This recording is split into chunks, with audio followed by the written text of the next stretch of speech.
Hello folks, and welcome back to Vintage History and Reenacting. Today I'm going to be doing a video documenting my restoration of this buckle on this 1944 dated pack board I just picked up today.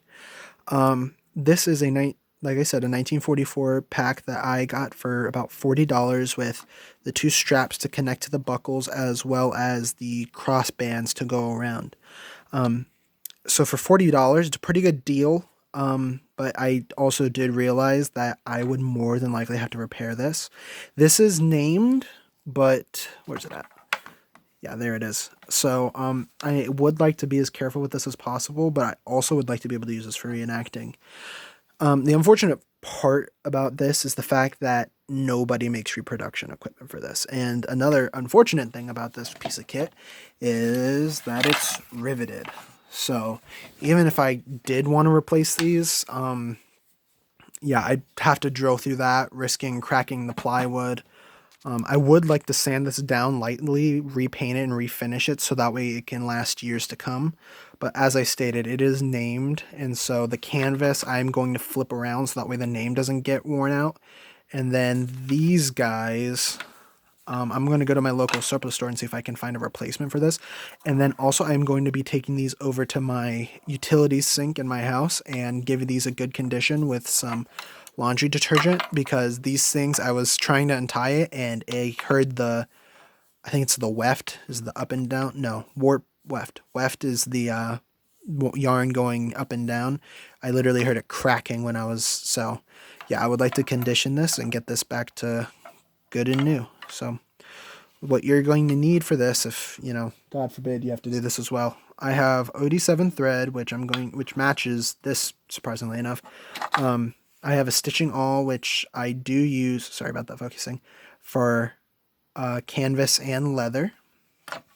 I have a spare buckle I got off of a original haversack that I restored and put new hardware on because it was all rusted out and I wanted all the hardware to match. So yeah, that's going for that. And then, oh, well, don't stab yourself with that. I had my utility knife. Where's it at? Here.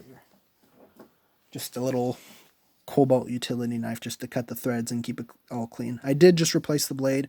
Would recommend doing this with a new blade so that way it's nothing too worn out. So yeah, let's get to it. So as I stated, what I am going to do first is just go through here and very carefully remove this stitching.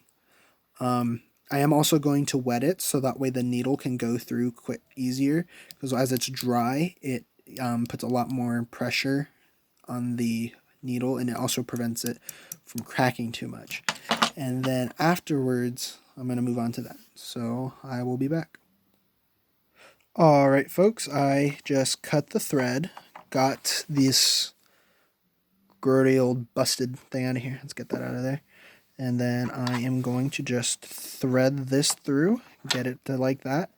And then I also made the decision, I think I'm just going to do a couple drops of super glue just to keep this in place while I stitch. Kind of, this is a placeholder. It'll erode away after time, but this is just to help me out and make things easier. So we'll be back with that.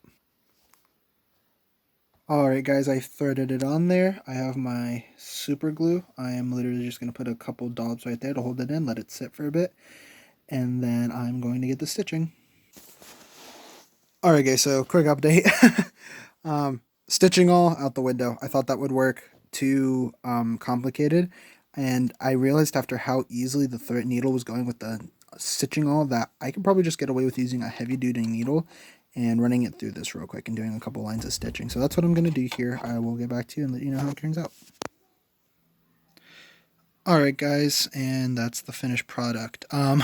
So I made the mistake of not removing the thread. So this is the new line of thread and this is what was on there, so it kind of bunched up. I'm going to go through with a match and just redo it, but other than that, this is structurally stable. And so I'm going to rethread it through and I'll be doing a video on the whole pack board system not too soon. So stay tuned for that and thank you for watching.